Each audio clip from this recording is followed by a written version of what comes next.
Hello, friends. In today's episode, I'm talking to one of our senior trainers at Mark Fisher Fitness, Raj Law, and he's walking everyone through how we manage small group personal training at Mark Fisher Fitness. So if you're interested in the small group model and want to learn how we do it at MFF, this is the episode for you. Let's dive in.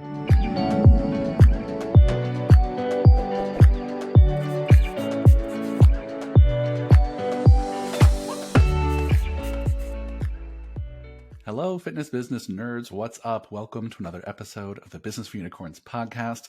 Before I dive in with our spectacular guest today, I just want to give all you listeners a quick reminder that Mark Fisher recently put out a book, and you can all get it, and it's like literally a couple dollars.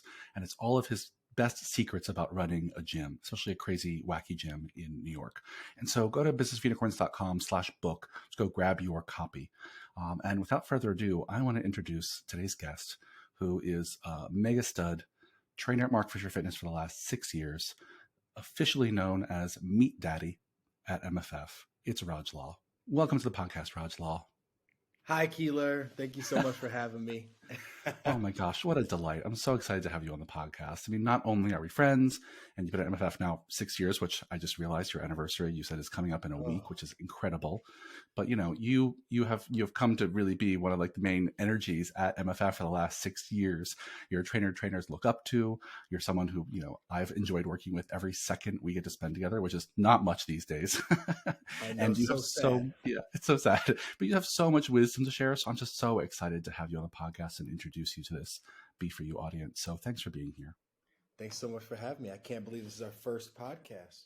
I know. I hope we do many more, because you have so much knowledge and skills from doing this work for a while. And I want to kind of, pick your brain. And today, what I want to pick your brain about is your experience being a trainer at MFF, specifically in our small group personal training model. But before we get into all that hoopla, can you just maybe introduce yourself to our audience a little bit about how long you've been at MFF, what your roles have been, what was your background before that? Just like a quick, who the hell is Raj Law? All right. Who is Raj Law? So I've been at MFF for 6 years. Originally, I had no idea how long I was going to stay. I thought New York, You could just pop in and go, oh, I'll try it for a month and just do a couple classes. And then here I am, almost more than half a decade later. So mainly I've been like class instructor, small group training. We did semi-private for a while, which I'm sure some of your listeners know. Yep. And really just shenanigans instigator. Yep. I'm trying to match Ting's level of trolling. So I'm not there yet, but one day. One day. We can all aspire to be. One of our coaches is Amanda Ting, and she is chief troll. So one day we'll match her trolling skills. Yeah. But my background prior to this was English literature. Like I went to school for that and had no real, I guess, no desire to explore this world until I started working out myself, and then everything slowly, kind of organically opened up to me that way. Yeah. Well, you're like so many people that we talk to on this podcast that are also in Business of Unicorns clients, is that it started with like your own personal journey in fitness, and it turned into like, oh wow, I can do this more often and teach other people how to do it. And also you can do it, shirtless at MFF with lots of toys. Lots of toys. Yeah. Yeah, that's amazing. You also do lots of jujitsu, which I know kind of informs like, your approach to seeing and talking about movement. So, you want to just say a little bit about your jujitsu world? Yes. So I've been doing that now since 2015. So Wow. This will be 8 years next month. So wow, it goes by fast, but that's wild.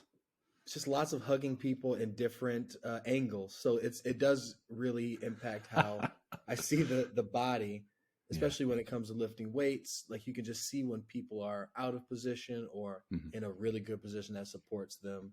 And it's helpful to have that background so that I can at least see things that maybe other coaches may not see from a certain angle, just because they aren't sure how that structure needs to actually hold up if some weight is on it. Yeah, for sure. I love that. I hope that's the official definition of jiu-jitsu, is like hugging from different angles. It should be. It should be. Yeah. Someone get on that. Listeners, whoever's in charge of a dictionary, you put that in there. Well, let's dive in. What I want to do is I kind of want to walk through our current small group personal training model, MFF, and just have you explain to listeners how it works, what it's like to coach, how our program design works. Let's just start with a little bit. Can you just explain what is small group personal training at MFF? Yep. So small group personal training is a model where up to 6 ninjas can be in a room with one coach, and they get a template program that can be adjusted if, let's say, there's injuries that need to work around certain things. But more or less everyone's on the same program because more or less people want the same thing, either fat loss, get a little swole, feel good, don't hurt. And this program helps, make it more accessible financially because there doesn't have to be individual program design and any of that stuff. And it just makes it easier to coach, I found, because everyone's doing something very similar.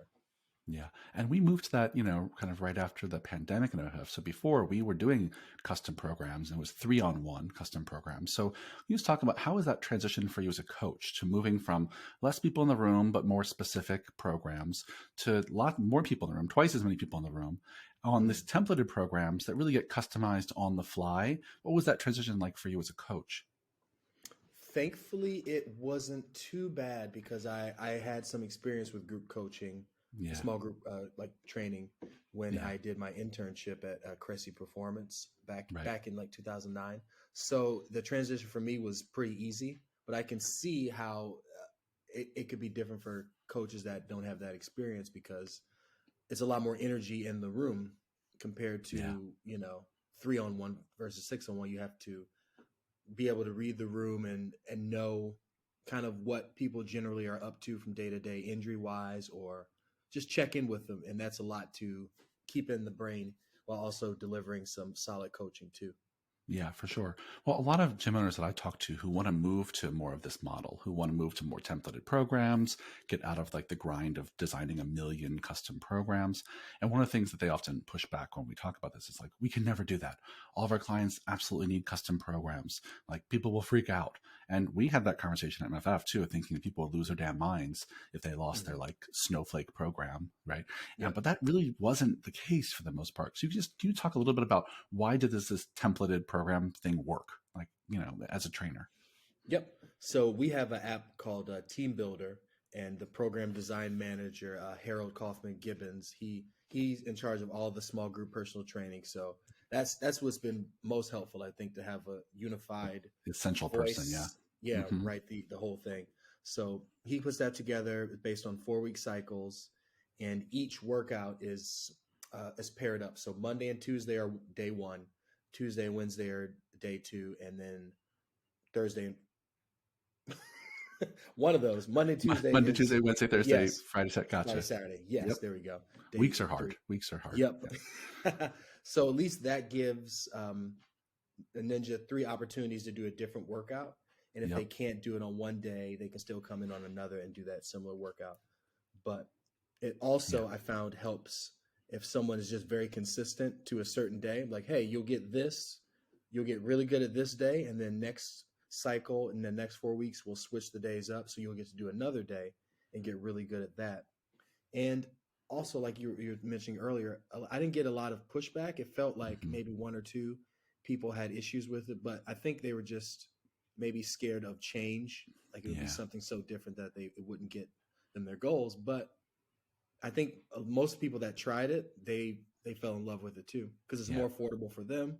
Yep. They get to hang out with more people. It's way more fun when there's more people in the room too.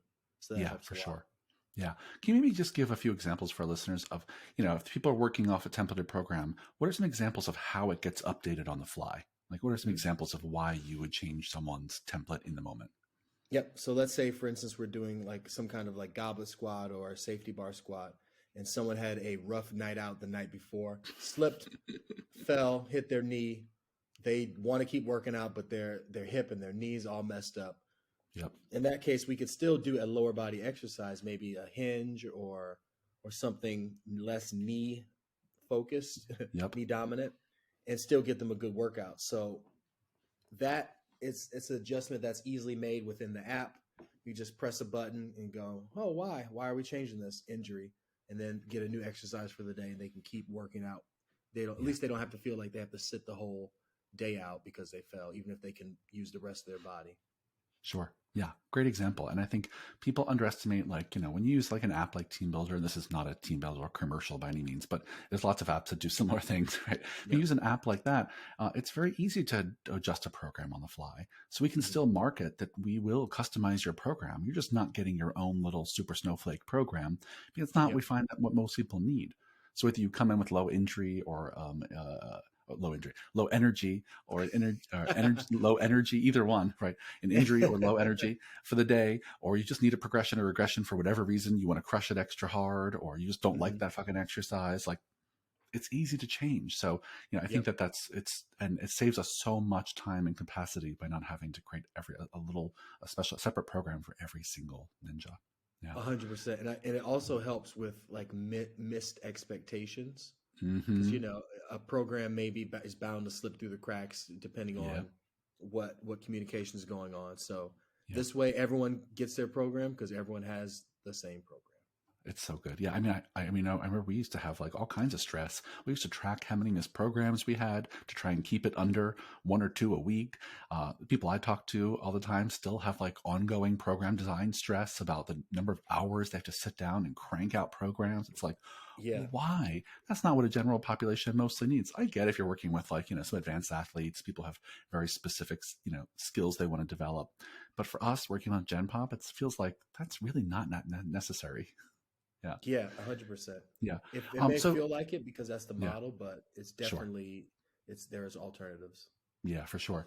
So talk to me about, I know, going from 3 people in a room to 6 people in a room means you really have to have your eyeballs fresh and open, and, even your ears, right? To Hmm. really scan the room and take care of 6 people at a time. And for a lot of people I talk to, that sounds really daunting. So like, what's your personal strategy for making sure everyone in the room is getting attention? Really, just I like to check in at the beginning of the hour, just see how people are feeling, how their body's doing, any updates since we last saw each other, and just see where they're at. Generally, sometimes someone can come in a lot more low energy. They may need some more attention, or compared to someone else that's just ready to get in there and they're Yep. so focused. You could leave them alone the whole hour and they would have a great time, even though that doesn't Hmm. happen. Yep. Because it's I think the more experience you have with it, the more you can read the room and see who needs what on any given day. But the good thing about the small group training model, especially in our gym, is that it's not a huge space, and Hmm. there's mirrors everywhere. So even if I'm across the room, I can still see someone in the mirror, or someone squatting because of the mirror, so I can see their form even if I'm not nearby in that moment. Yeah, I think those are both great points. The first one being that, like, not everyone's going to want a ton of attention every single day. There's going to be people in the Hmm. room who are like, I'm ready, leave me the fuck alone, touch base with me, but like, I don't need you to hold my hand. There's going to be some people who are brand new and need a little Yep. extra love. So, you have to distribute your energy evenly. I also think it's really great to point out, like, the space matters to be able to do this. I think Yes. our Dragon Lair at MFF is, I think, only about 800 square feet of usable training floor space, under 1,000 for sure. Yeah. As it means 6 people can't go very far. Yep. they're they're never more than 15 feet away. 100%. Yeah, and that makes a big difference when you're trying to keep your eyeball on a lot of people, right? That they're all Yeah. in a pretty small space. And the other thing people are often surprised at is that our ninjas share equipment all the time. They're Yes. always sharing things because we don't have that much of it all in our little space. Yep. It really helps build the community when you're just you're using the same equipment too. And everyone's because Yeah. before during the pandemic, everyone was in their individual pod. And there was no Yep. shared equipment. Very Yep. different experience compared to now. Yeah. And that was super hard for us because we just couldn't fit as many people, and it was like tough with a small space. But now that they share, it's pretty doable. So Yeah. let me ask you this. One of the things that people always want to know when they talk to trainers at MFF is, because one of the things people first learn about when they learn about MFF is that we're crazy bunch of motherfuckers. Like Hmm. we're a little crazy, a little ridiculous, a little wild. And that's also up against the fact that we also try and get to be really friggin' serious about the fitness. And, you've Hmm. heard we're really serious about the programming and the experience clients are having, but we also try and make it really fucking fun.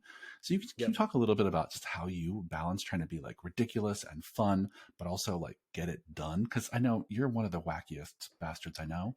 And so, really it's so valuable to hear, like, how do you think about this every day? Cause you provide some fun, zany experiences uses for ninjas?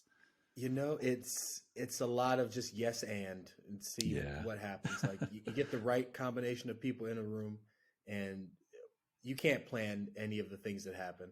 It's Hmm. Yeah. dildo catch, or just Hmm. inside jokes that form over time after, or certain ninjas just show up to the same session week after week, and things just unfold naturally. And thankfully, they also are great about bringing new ninjas into the fold. Like no one ever feels like they're the lonely kid at the lunch table with the like Yeah. bologna sandwich going, "Oh man, no It's always friends baloney, here." isn't it? Yeah. Yeah, always bologna, Yeah. always. Lots of costumes. We have some. We're adding random Barack Obama moments to the Dragon Lair. So we have a Yep. cutout above the exit sign. We have a 6 foot cardboard cutout by the window. So it's growing Nice. slowly but Nice. surely. Who initiated the Obama editions? That you? Yeah, I use Yeah. that as an excuse for ninjas to lift harder. I pretend Nice. to get a phone call from Barack Obama mid session, and then inform the ninjas that they are being watched by Barack and he wants them to go heavier. So it's not my fault; it's Barack's Nice. fault. Yeah. Yeah. Mr. President called and said, lift that shit up. Yeah. Exactly. Yeah. Yeah. Well, I love how you started that answer, honestly. And, for people who, don't have a performance background of any kind, and I know Raj is big into comedy, so he knows a little about improv as well. And like the yes and attitude is really kind of born out of like improv, Mhm. both in stand up and theater improv, as the energy of just like going into a session and just being willing to play, like just being open to what comes next, allowing Mhm. your freak flag to fly and just feeling comfortable being silly. And again, we Yeah. kind of prime the pump by having, costumes and props and disco balls and cutouts of Barack Obama, which is a new Yep. addition. But, it's that kind of energy of like, what else can we add into this crazy soup to make it feel like a more fun, engaging place? And, Mhm. tell me this though, I know not every ninja is there for that. Like not Yeah. every client MFF cares about the fact that we're crazy and zany and the fun. So can you just talk to me about Mhm. how do you manage the people in the room who are like, yeah, we get it, Raj, it's Barack Obama. Yep. Yeah. How do you deal with them? You match their energy very Yeah. quickly. Yeah. And that's thankfully I can get a sense of usually where someone is at initially when we're just chatting before the session, so you can bring it down appropriately, because Yeah. it can be awkward. I've seen it get awkward with other people in the past. Hmm. They meet someone, they're here, and that person's down there, and they're Yeah. just dropping a ton of weirdness or energy on top of them, and it is not reciprocated. Yeah. It's such a hard skill to learn. You have to like really Mhm. have your antenna up and figure out that like I gotta meet each person where they're at. And if I'm coming Yes. to them with like level 11 ridiculous energy in a Mhm. costume and with a dildo in my hand, I'm like catch, and they're like, Yep. what is going on? You gotta rein it in quick, right? You got to I'm a Christian. What is this? yes, exactly. And so, it's a great skill to have, and it takes real practice to be able to like bring up the energy and then also pull it back at a moment's notice. Yeah. Hmm. So 100%. yeah. Um, the other thing that people often are curious about kind of small group training is like how the team communicates about ninjas. Because for Hmm. us at MFF, there's really only one trainer on the floor for doing small group personal training at a time. So we only have six Hmm. people, one trainer in one room. So these days, we used to do 3-on-1, and there was two trainers in a room. There's a little bit of overlapping, but these days trainers don't see each other on the floor as much as we Yep. used to. And so, what is the trainers doing these days to keep in touch about what's going on with ninjas, what's going on with programming questions? How does that work on the training team? Yep. So we have a email thread where, well, not one email thread, but we can Yeah. always reach out to each other via email. We also Mhm. use Marco Polo, which is like a video messaging Yep. service, like kind of like a radio, like a Oh two-way yeah, it is radio like a little television. walkie-talkie kind of thing. Yeah. Thank you. That's the word I was looking for. That's The the 80s branded word you word, were looking for. Yeah. walkie-talkie. Exactly. Uh, so we can leave messages with each other that way. And it's easy to get in touch with each other, thankfully. Yeah. And any issue that comes up, we can just immediately bring it up and let the other trainers know, so at least they have a heads up and don't run into a situation where something's happening and they're not sure about it, and they're like, oh, I had no idea this was going on. So we can stay ahead of it that way. Yeah, totally. Are there any other things that the training team does, besides emails or Marco Polos to kind of get access to client information? I know when new clients come in, there's other places where you can find information. So you just talk a little bit about that. Yeah, so we have we have the mind body system, and normally there's there are notes about the ninja in the system already, especially if Yeah, they're new, because yeah, they have a conversation with one of the wranglers or sales team, and they help put that information in the system so that we can at least know about their goals, injury history, and things like that before we even meet them, and then yep. we can at least be informed that way, and it helps them feel supported too, as well. Yeah, 100%. I mean, and this is a good takeaway for our listeners is that, someone's onboarding and talking to this person to get them in the door, right? And Mm-hmm. you're often in that conversation learning about their injury history, their preferences, their goals. And the most important thing for the team to know is what are you here to accomplish? So if that Mm-hmm. information can be passed on in like a seamless, sometimes even surprising way, like, wow, my trainer already knows what my goals are on day one. That's not a super hard thing to do. And it makes such a huge difference to, Raj walking in the room for the first time, meeting someone being like, hey, Sam, I've been expecting you. And I heard that you want to do X, Y, and Z. Like, what a great moment. Yeah, That's super cool. it's like a Yeah, nice hug before they even get there, or it as is soon a as they nice get hug. there. It is a nice hug. Well, I got one more question for you, Raj, and it's just going to be about you Yes. personally, because I'm just so curious. One of the things that we've always really valued at MFF, and I know you value this too, is just continuing to learn as a person, Hmm. continuing to grow. And so, what are you doing these days to learn and grow as yourself? Whether it's work related or not, I don't really care. But what's Raj Law doing these days to grow and develop? Lots of jujitsu. That's my Mhm. main focus right now, outside of, at least, learning wise right now, outside of the gym. Yeah, Just it's very physical, but it's also very mental too. So it's an endless puzzle to put together. And I wasn't very athletic growing up, so finding this later in life mm, has been interesting, just because I can relate. I think I can relate to it more, at just having had so much life experience before finding this, and yeah, then having it just explode wide open in terms of learning about just how the body works, a little bit about my mindset, and because you yeah. kind of learn about yourself in these athletic endeavors as well, which is super interesting. Yeah, yeah, for sure. Yeah, I mean, it's so surprising to know that you're someone that didn't grow up moving or being athletic because I see you as such an athletic, moving person these days. Oh, So thank you. you just got swole so fast, I guess. So Yeah, fast, so swole. that's why you're the meat daddy. Um, yeah.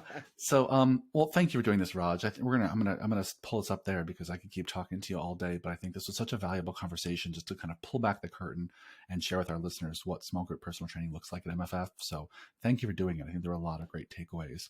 If people want to, Absolutely. find you on the interwebs or learn more about you, Raj, where can they find you? Raj Law Fitness on Instagram, or they can come to Mark Fisher Fitness and we can take a class together, Yeah, or come work small out group with training. Raj. Yeah, come work out with Raj. That's amazing. Awesome. Well, thank you for doing this, my friend. And listeners, if you like this conversation, please leave us a 5-star review everywhere you listen. And if you have suggestions for what you want me to talk about next or who you want me to talk to, just email me, michael@businessunicorns.com. This was the best, Raj. Thank you so much. Thank you, Keeler. Swamaste.